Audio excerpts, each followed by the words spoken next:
It's time for a Sunday Shelfie! Hi, my name's Niki. I'm the Obsessive bookseller, and thank you for stopping by to watch a video. Today is part 3 of 7 of my Sunday Shelfie series. I'll link the playlist of videos if this is the first time you're coming across them.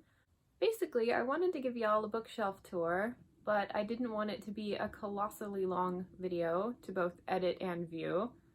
So I am breaking it up into small chunks and giving you a sneak peek at my collection every Sunday. Let's look at some books. Starting in at the beginning of this row, this is my Jennifer Fallon collection. I've got a new set of hardcovers. These are relatively new acquisitions. I decided I like the series enough that I'm picking everything up in hardcover. And when I did my bookshelf rearranging, I left a space because I knew I was going to be ordering that second one. And then my really ratty copy of Lion of Senate that I'm hoping to reread here soon. And then my David Farland Rune Lords collection. A couple of these hardcovers are new acquisitions, but I've had a few of them for a while. And a few of them are signed. Dave is a local author, and I've taken a couple of writing seminars from him. But this one I had signed back when I was 16, before I really had even read the series. And when I read it, there were only 4 books out at the time, so that's all I got through. And book number 4 is one of my all-time favorite books anyway. I really enjoyed this one. I'm still going to probably reread those soon. And in the shadows, we have my Jude Fisher, Sorcery Rising. It's the Fool's Gold trilogy. And this one, I have never heard anybody else talk about these. And I quite liked them. The only reason I came across them, back when I lived in the middle of nowhere Styx, Utah, the only thing that I could get a hold of books with was either through the library or the science fiction book club, and they had these featured, and I read them and loved them, but with a grain of salt. I probably have to reread to see if they could hold up to today's market, especially since back then I didn't really have a lot of books to compare it to. I recall them being a little dry, but I also recall them being like really cool as far as world building is concerned. And the closest thing I can compare them to is Robin Hobb's Elderling World. Like I said, don't quote me on any of that until I have a chance to actually reread it. And then this little dude, a little nesting egg, place to keep things. I didn't even know I had anything in there. I have no idea where I got him. It may have even been a gift, but he's really cute. And I love the little dragons on my shelves, probably more than the bigger ones.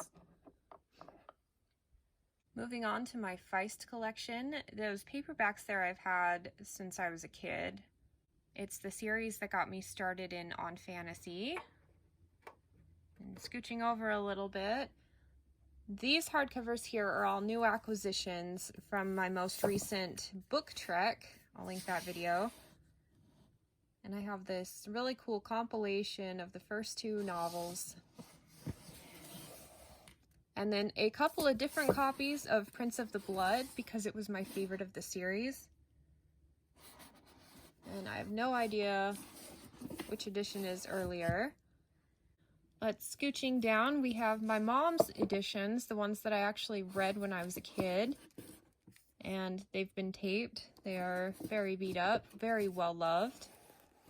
And for me, I'm keeping these because they're very nostalgic. I'm so grateful that she let me have them. And then continuing on this shelf, more Feist with one of my all-time favorite books. My mom's old edition of Daughter of the Empire. And then our original copy of Magician Apprentice was so well loved that the cover ended up falling off. So I eventually trashed it, but I kept the cover because it just has a lot of memories. And personally, I think it's the best cover of any of the editions they've come out with. My Daughter of the Empire collection in paperback. I'm hoping to replace those with hardcovers soon. Moving down, I've got the Covenant series by Lorna Freeman. I have read these relatively recently and absolutely love them. The only thing I would say is that apparently the series, there's 3 books out, and the author disappeared. It doesn't really wrap anything up, so it kind of limits how much I can recommend it, but I quite enjoyed them. The characters were awesome. The world was cool. I love the magic and the politics. The second book was kind of a tangent, and I'm about to pick up the 3rd book here within the next couple of months. But yeah, I would consider this a hidden gem, but I can't really endorse it because the author didn't continue it. Then we have my hardcover copy of The Great Bastards. The 3rd book in this series just came out, and so I'm hoping to do a reread to continue. I really liked it. If you like that, like, dark humor, grimdark stuff, like Nicholas Eames' Kings of the Wild or Sebastian de Castell's Greatcoat series, this is a great pick. These are a lot of fun. And then we have my Red Maggie Furies.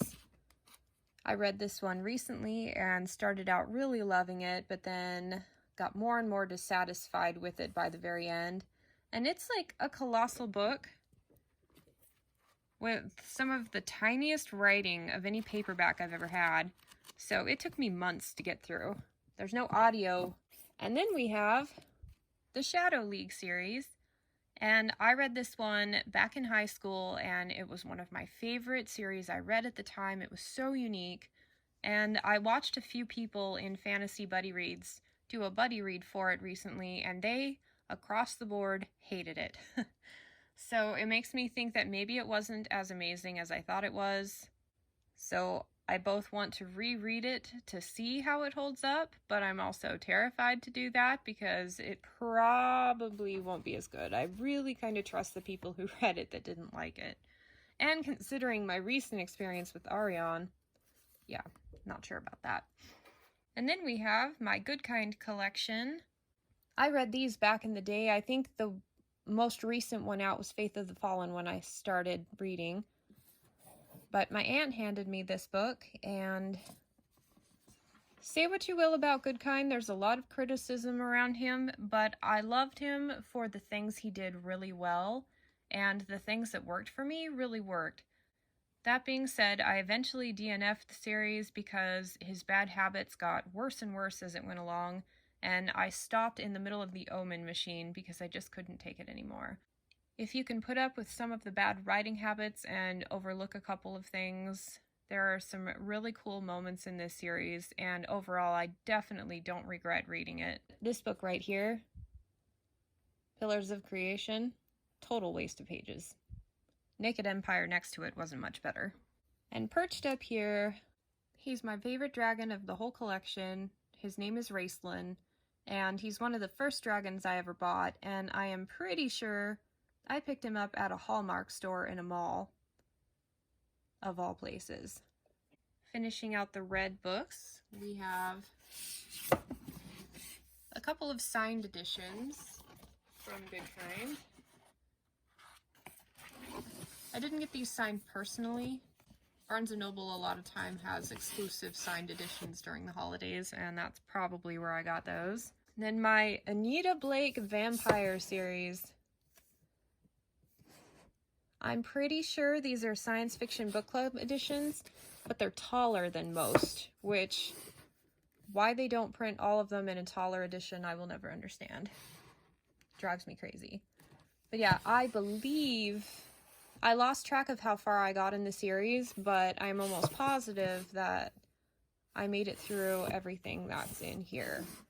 So Blue Moon, oh, duh. Okay, Cerulean Sins. Yes, this is as far as I made it in the series. And I remember absolutely loving the first 4. They were just a tad creepier than I prefer, but nothing I couldn't handle. And yeah, absolutely loved the first 4. And my enthusiasm for the series got lost a little bit as it went along. But overall, I think I want to reread these and continue the series. And as I mentioned in my Project Urban Fantasy video, Unclean Spirits, Book 1 of the Black Sun Daughter series by M.L.N. Hanover, is actually a pen name for one of my all-time favorite writers, Daniel Abraham. A friend of mine who also loves Daniel Abraham, Buddy, read this first book with me, and we hated it. Oh my gosh, we did not like it at all. To the point where I almost donated the rest of the series, but I think because I love the author so much, I'm going to continue to see if it improves at all. Because I know he can really dazzle me.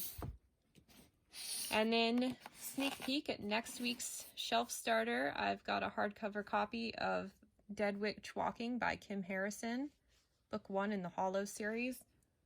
And this is one of my all-time favorite urban fantasies, and I am really grateful that even like 10 years after release, there were still hardcovers available for me to purchase, because inevitably, as with everything, I start all the series way too late and usually miss out on the hardcovers. Oh! Almost forgot to show you my artichoke dragon. This guy is so cool.